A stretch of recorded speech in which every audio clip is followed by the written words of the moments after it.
स्वागत है दर्शकों आप सभी का ब्रजवानी के YouTube चैनल पे।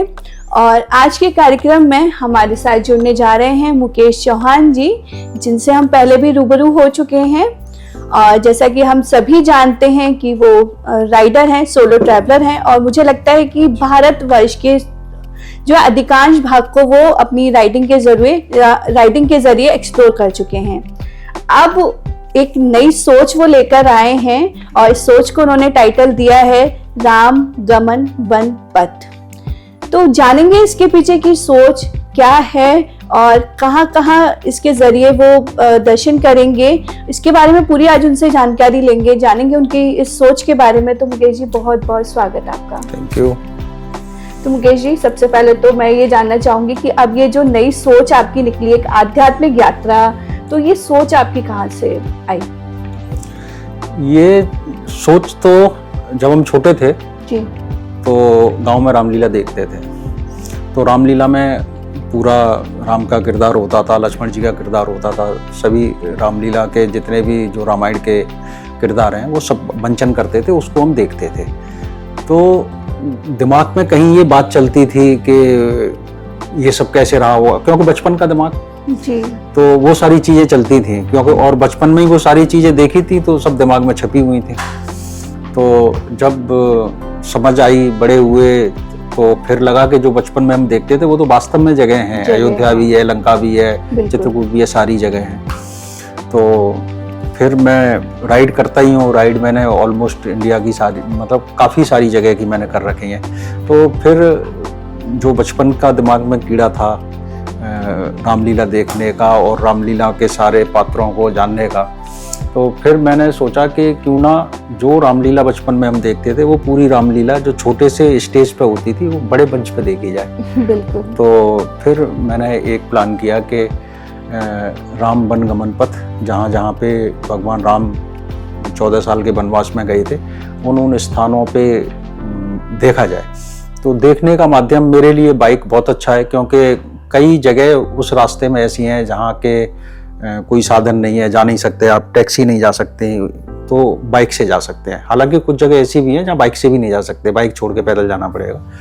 तो बाइक अच्छा माध्यम लगी, तो फिर मैंने उसे एक प्लान किया और श्री राम वन गमन पथ राइड बनाई और उसे मैं एग्जीक्यूट करने जा रहा हूँ। तो मुकेश जी कहते हैं कि हर काम के पीछे एक उद्देश्य भी जरूर होता है, तो आपकी सोच के पीछे का और क्या उद्देश्य भी जानना चाहूंगी। उद्देश्य ये है कि जो हमारी जनरेशन ने रामलीला देखी, उसके बाद की जनरेशन ने रामलीला नहीं देखी, क्योंकि उसके बाद फिर टीवी पे रामायण आ गई। तो टीवी पे रामायण आ गई, लेकिन जो अभी की जनरेशन है, जो जैन जी जिसको कहते हैं, उन्होंने तो वो टीवी वाली भी रामायण नहीं देखी। बिल्कुल। और जो राम है या रामायण है या गीता है, तो ये हमारे पूरे देश की रीढ़ की हड्डी है। मतलब जो कुछ भी हमारे चाहे पारिवारिक चीज़ें हों, धार्मिक चीज़ें हों, सामाजिक चीज़ें हों, वो सारी इन्हीं सारी चीज़ों के साथ बंधी हुई हैं। तो मेरा उद्देश्य ये था कि ये सबसे पुरानी तीर्थ यात्रा है जो स्वयं श्री भगवान राम ने की थी, और उसके बारे में आपको भी अगर लगेगा कि इसके बारे में लोग जानते नहीं हैं, बहुत कम जानते हैं। तो बड़े अच्छे अच्छे लोगों से भी अगर आप बात करो तो वो 7-8 जगह बता देंगे, बता पाएंगे, हाँ। लेकिन मैंने उसमें 200 जगह मैंने मार्क किए हैं, राम वन गमन पथ की 200 जगह। तो ये सारी जगह लोगों को पता चले, जो हमारी नई जनरेशन है उसे पता चले, और मेरी जनरेशन वालों को नहीं पता होगा तो उन्हें भी पता चले। तो ये मेरा उद्देश्य था कि ये जो सबसे पुरानी तीर्थ यात्रा है उसके बारे में सबको पता चलना चाहिए। और ये भी एक भले ही वो टूरिस्ट पटल पे आए, हालांकि धार्मिक यात्रा है। अब धार्मिक चीज़ें तो रही नहीं, अब दोनों चीज़ें कॉम्बिनेशन में चलती हैं, टूरिज्म और रिलीजन। तो दोनों चलेंगी तभी काम होता है। जैसे अब केदारनाथ है, केदारनाथ धार्मिक यात्रा है, लेकिन कितने लोग एज ए टूरिस्ट जाते हैं, ऐसी वैष्णो देवी में जाते हैं। तो भले ही वो एज ए टूरिस्ट सर्किट बने, लेकिन ये जो राम वन गमन पथ है ये लोग जाने और इस पे ज़्यादा से ज़्यादा लोग जाना शुरू करें और टूरिज्म बढ़े, लोग लोगों को धार्मिक जगह की भी जानकारी मिलेगी और जहाँ जहाँ लोग गए थे वो चीज़ें बाहर निकल के आएंगी और वहाँ जो लोग रहते हैं उनको एक बिजनेस मिलेगा टूरिज्म के थ्रू। मुकेश जी, किसी भी काम को जब हम करने की सोचते हैं तो उसके पीछे की रिसर्च भी बहुत रहती है और आप जिस यात्रा पे निकल रहे हैं तो एक एक जगह के बारे में पता करना मुझे लगता है काफ़ी मुश्किल आई होंगी और इसके पीछे की मुझे लग रहा है आपकी बहुत महीनों की मेहनत भी रही होगी, तो इस बारे में भी जानना चाहूँगी। ये जो मैं यात्रा कर रहा हूँ जी, इसका कहीं सोशल मीडिया पे या यूट्यूब पे या इंटरनेट पे AI पे कहीं पे भी बहुत ज़्यादा है नहीं जी। और जो मैंने बताया कि कुछ 7-8 जगह हैं केवल उन्हीं के बारे में होता है। तो मैंने कई सारी किताबें पढ़ी हैं उसके लिए, तुलसी रामायण पढ़ी, वाल्मीकि रामायण पढ़ी, कुछ और भी, ये मेरी सारी इतनी सारी बुक्स रखी हुई हैं जी। ये सारी बुक्स मैंने पढ़ी हैं। तो उसमें से फिर मैंने चीज़ें निकाली और ऐसा नहीं है कि बुक्स में से आसानी से मिल गई। किसी ने एक किताब में लिखा है तो वो जगह के नाम लिखे हैं, अब वो जगह के नाम कौन से बड़े शहर के पास है ये नहीं लिखा है और कहाँ से कितने किलोमीटर ये नहीं लिखा है। सपोज के आगरा से 20 किलोमीटर दूर ऐसे लिखा है, तो अब आगरा से 20 किलोमीटर दूर किधर, हाँ, ये नहीं लिखा।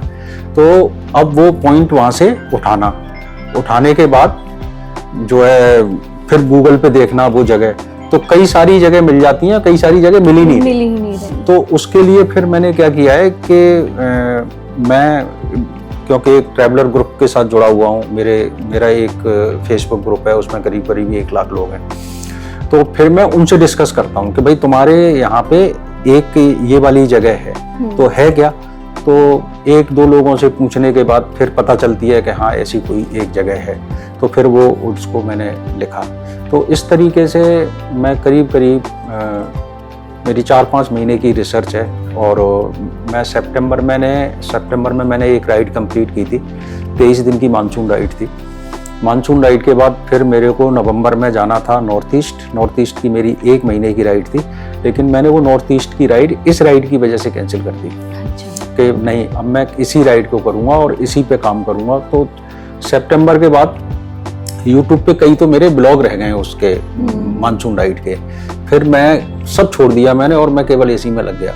तो आप समझो कि सितंबर के बाद से लेके अब तक 4-5 महीने का मेरा सिर्फ और सिर्फ ब्राह्मण गमन पथ पे ही काम चल रहा है और उसी को मैं जो है ज़्यादा से ज़्यादा उसके बारे में रिसर्च कर रहा हूँ। तो अच्छा रेस्पॉन्स है रिसर्च का, क्योंकि मुझे लगता नहीं कि इतनी सारी जगह जो मैंने खोजी हैं, इतनी जगह एक किसी ने अटेम्प्ट की होंगी। जी, तो मुकेश जी ये भी जानना चाहूँगी कि इस रिसर्च के बाद में मतलब अयोध्या से लेके लंका तक कौन कौन से मेन स्टेट्स को हम कवर कर रहे हैं उस बारे में, क्योंकि एक एक शहर के बारे में तो बात करना मुश्किल है, तो मैं मेन स्टेट जो हम कवर कर रहे हैं अयोध्या से लंका तक उस बारे में जानना चाहूँगी, कितने स्टेट टोटल?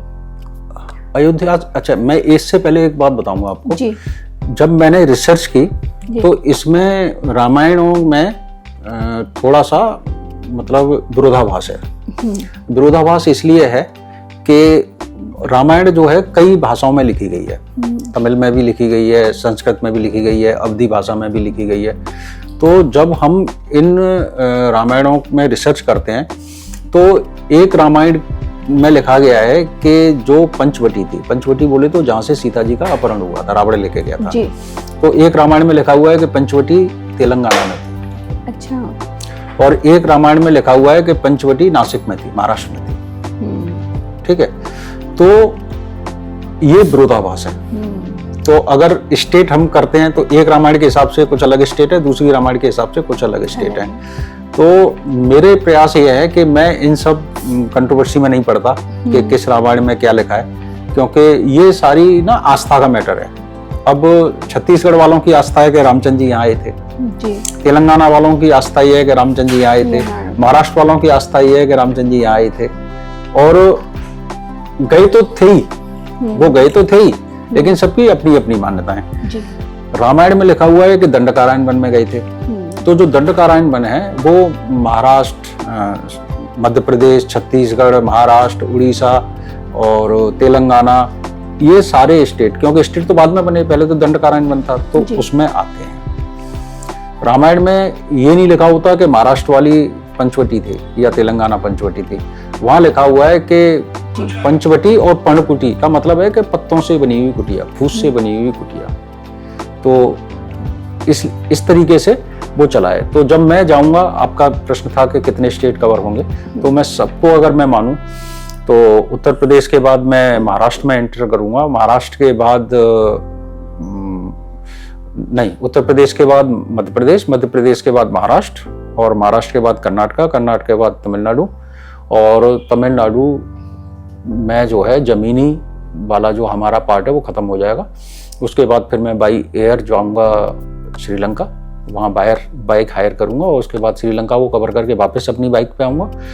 और कुछ पार्ट जो है मैं लौटते में करूंगा। जो लौटते में मैं तेलंगाना भी जाऊंगा, आंध्रा भी जाऊंगा और छत्तीसगढ़ भी जाऊंगा। तो वो दोनों रामायणों में जो विरोधाभास है, मैं दोनों रामायण वाला सर्किट कवर करूंगा जी। तो इसमें मेरे को लगता है 7 स्टेट मेरे कवर होंगे जी।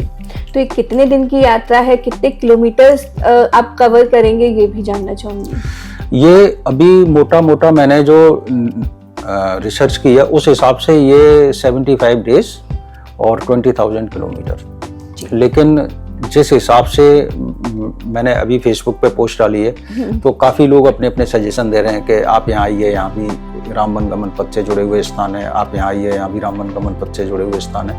और उनमें से कुछ स्थान ऐसे हैं जो कि मेरी लिस्ट में हैं, और कुछ स्थान ऐसे हैं जो मेरी लिस्ट में नहीं थे। तो जब मैं, जो लोग मुझे बुला रहे हैं अपनी उन स्थानों को दिखाने के लिए, तो अगर मैं उन जगहों को भी कवर करूंगा तो ये दोनों चीज़ मेरी बढ़ जाएंगी, 75 दिन भी बढ़ जाएंगे और 20,000 किलोमीटर भी बढ़ जाएंगे। तो अब यात्रा शुरू हो जाए फिर तो जो होगा लौट के बताऊंगा कितनी चली और कितने दिन बिल्कुल। तो कब आपकी ये आध्यात्मिक यात्रा शुरू होने जा रही है? ये यात्रा, पहले मैं सोच रहा था कि इस यात्रा को मैं मकर संक्रांति वाले दिन अयोध्या से शुरू करूं जी, क्योंकि ये यात्रा जो श्री राम जी का राम वन गमन पथ था वो जो है अयोध्या से ही शुरू हुआ था, और अयोध्या पे ही वो आके उनका पूर्ण हुआ था। तो मैंने भी जो प्लान किया है वो ऐसे ही किया है कि मैं अयोध्या से ही शुरू करूंगा, ये सारी जगहों को करते हुए फिर मैं वापस अयोध्या ही आके उस यात्रा को पूरी करूंगा, फिर अयोध्या से आगरा आऊंगा। तो वहाँ पे जो 14 जनवरी को मकर संक्रांति वाले दिन अयोध्या में बहुत बड़ा फंक्शन होता है, तो वहाँ बहुत भीड़ होती है। तो इसलिए फिर मैंने उसमें थोड़ा सा चेंज किया, और चेंज ये किया कि 14 जनवरी को मैं आगरा से शुरू करूँ। तो आगरा से शुरू करके फिर हम 16 जनवरी को अयोध्या से शुरू करेंगे जी।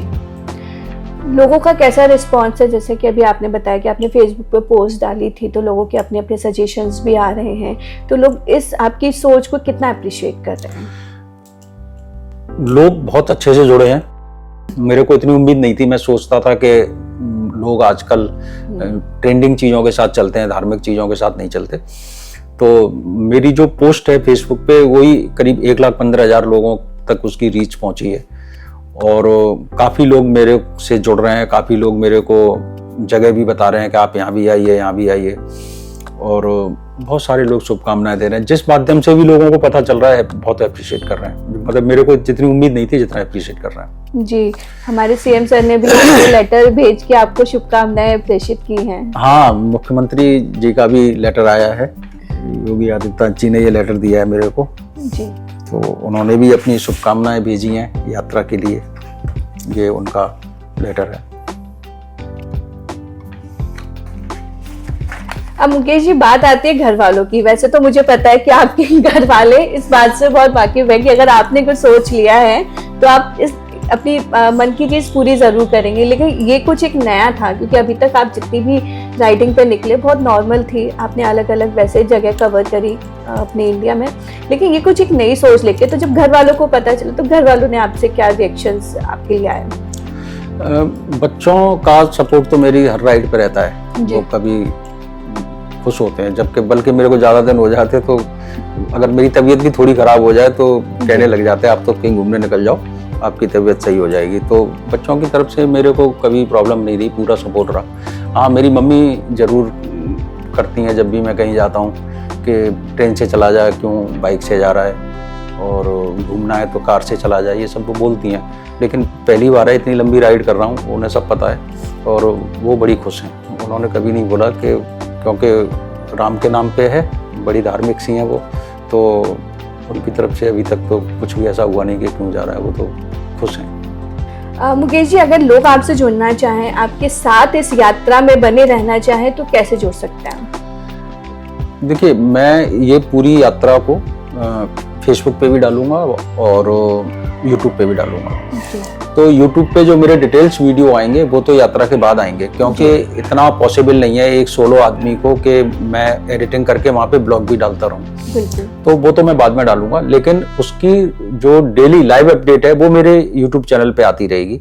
मैं कहाँ हूँ, कैसे हूँ, क्या नई चीज़ देख रहा हूँ, तो वो सारी अपडेट मैं यूट्यूब चैनल पे देता रहूँगा अपने पे रील के माध्यम से, और ब्लॉग तो मैं आके ही डालूंगा। और मैं अपने फेसबुक पे भी डेली की अपडेट देता रहूँगा। कुछ जगह मैं लाइव भी दिखाऊंगा, लाइव दर्शन भी कराऊंगा अपने दर्शकों को। तो फेसबुक पे और यूट्यूब पे, दोनों पे, फेसबुक पे मेरा डॉक्टर मुकेश चौहान के नाम से ही अकाउंट है और यूट्यूब पे सोलो एक्सप्लोरर के नाम से अकाउंट है। तो आप उस पर फॉलो कर लीजिए, जुड़ जाइए, तो आपको डेली अपडेट मेरी यात्रा की मिलती रहेगी।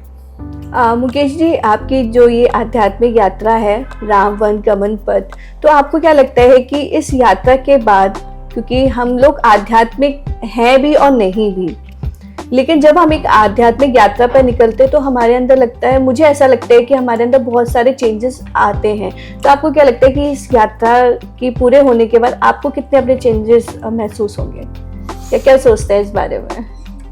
मेरा तो यात्रा से शुरू होने से ही पहले चेंजेस आ गए जी। इस यात्रा की तैयारी करते में इतने चेंजेस आ गए हैं। मैं बताऊं आपको कि मैं सब जगह घूमता हूं, तो ट्रैवलर्स जो है, ट्रैवलर का मतलब ये नहीं है कि आप जगह देख के आ गए। ट्रैवलर का मतलब है कि आप चीज़ों को फील करके आ रहे हो। लोग क्या खाते हैं, क्या पहनते हैं, क्या करते हैं। तो मैं जब भी कहीं ट्रैवलिंग करता हूं तो मैं वहाँ का खाना भी टेस्ट करता हूं। मैं वहाँ के कुछ सोवेनियर्स लेके आता हूं, कैप या कपड़े या मफलर टाइप के जो वहाँ के लोकल चीज़ें हैं, मैं वो लेके आता हूँ। लोकल खाना खाता हूँ वहाँ का। तो जब आप लोकल खाना खाते हो तो वो खाना कई बार वेजिटेरियन भी होता है और नॉन वेजिटेरियन भी होता है। तो मैं बहुत धार्मिक हूँ, लेकिन उसके बावजूद भी मैं वेजिटेरियन नहीं हूँ, मैं नॉन वेजिटेरियन हूँ। और नॉन वेजिटेरियन होने के पीछे रीजन मेरा यही है कि मैं ट्रैवलर हूँ और मुझे सब जगह जाके वहाँ का लोकल फूड ट्राई करना पड़ता है।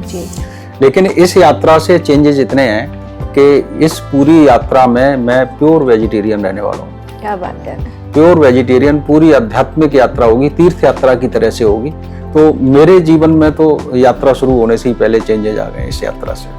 आशा करते हैं कि वापस आए तो आपका एक नया वर्जन हम लोगों के सामने आए। मुझे खुद भी लगता है ऐसा कि कुछ ऐसा होने वाला है जी। तो मुकेश जी, अगर हम लोगों की बात करें तो आपको क्या लगता है कि लोगों के अंदर भी आपकी इस यात्रा के बाद चेंजेस, क्योंकि जो लोग आपसे अपडेटेड रहेंगे, जुड़े रहेंगे, तो लोगों में कितना इस आध्यात्मिक यात्रा के से बदलाव आ सकते हैं? क्योंकि हम देख रहे हैं समय के साथ लोग टूरिस्ट प्लेसेस को छोड़ के जितने भी धार्मिक स्थान है वहां पर जाना ज्यादा लोग अब पसंद करने लगे हैं। दो चीजें हैं कि धार्मिक जगह जा रहे हैं, वो ट्रेंडिंग में है, एक तो इसलिए जा रहे हैं। दूसरा, इस यात्रा को भी हम चाह रहे हैं कि ये जो जगह है राम वन गमन पथ से जुड़ी हुई, ये भी ट्रेंडिंग में है और लोग यहाँ भी ज्यादा से ज्यादा जाएं। तो मेरे समझाने से इतना फर्क नहीं पड़ेगा। अगर वो राम को समझेंगे, हाँ, तब उनमें तो उन पे जरूर फर्क पड़ेगा, क्योंकि राम ही मर्यादा है। और अगर जिसने राम को समझ लिया तो फिर तो सब कुछ समझ गया। तो इसलिए मेरा समझाने का उद्देश्य नहीं है, मेरा तो यह है कि जो भी लोग मेरे से जुड़े वो राम को समझें। जी। आपका एक्साइटमेंट कितना है, क्योंकि अब आप भी कुछ एक नया करने जा रहे हैं? मैंने अभी तक जितनी भी राइड की हैं जी, मैं किसी राइड में मतलब डरा नहीं हूँ जी। ये राइड ऐसी है जो मुझे अंदर से थोड़ा सा डर सा लग रहा है, और डर सा लगने के पीछे ये है कि मैंने कभी कोई राइड प्लान वे में नहीं की है। मैं तो घर से निकला और कहाँ जाऊंगा, कब आऊंगा, ये मुझे कुछ नहीं पता होता। मेरा मन जिस दिन किया मैं आगे निकल गया, जब मेरा मन किया मैं वापस आ गया। लेकिन ये जो राइड है, ये राइड से ना मतलब लोगों की भावनाएं जुड़ गई हैं। बिल्कुल बिल्कुल। और लोगों की भावनाएं जुड़ गई हैं, तो अब मेरे ऊपर जिम्मेदारी ज्यादा आ गई है कि मेरे को ये राइड कंप्लीट करनी है। हाँ। तो ये नहीं है कि मेरा मन हुआ तो मैंने वापस आ गया, अब ये नहीं मैं कर सकता, तो कंप्लीट करनी है। 90 दिन जो मैंने अभी 75 दिन कहा था अप्रोक्स, मैंने अब वो 90 दिन कर लिए हैं। 3 महीने घर से बाहर रहना, अकेले रहना, और बिल्कुल कई जगह विपरीत परिस्थितियां भी होती हैं, उनके साथ रहना और किसी तरीके से बस, बाकी तो ये यात्रा भी जो हो रही है वो बिना प्रभु की मर्जी के हो नहीं रही। तो यात्रा पूरी होगी तो उन्हीं की मर्जी होगी, नहीं होगी तो उन्हीं की मर्जी होगी। लेकिन हाँ, मैं थोड़ा सा डरा जरूर हूँ कि अगर पूरी नहीं हुई तो क्या होगा। बिल्कुल, आपकी राइटिंग बिल्कुल पूरी होगी। हमारी तरफ से आपको शुभकामनाएं हैं और बाकी आपसे अपडेट लेते रहेंगे हम आपकी पूरी यात्रा के बारे में, और अनुभव आपसे जानेंगे जब आप वापस आएंगे कि कैसा अनुभव रहा, वो क्या डिफिकल्टीज आए, उस बारे में तो हम आपसे अपने अगले शो में या बीच बीच में आपसे कनेक्टेड रहेंगे और जानकारी लेते रहेंगे। तो आपको ब्रजवाणी की पूरी टीम की तरफ से ढेर सारी शुभकामनाएं। थैंक यू जी। तो दर्शकों, हमारे साथ जुड़े रहिएगा। मुकेश जी की यात्रा की आपको जानकारी बीच बीच में मिलती रहेगी, तो हमारे साथ हमारे ब्रजवाणी के YouTube चैनल को सब्सक्राइब कीजिएगा ताकि आपको पूरी डिटेल मिलती रहे। धन्यवाद।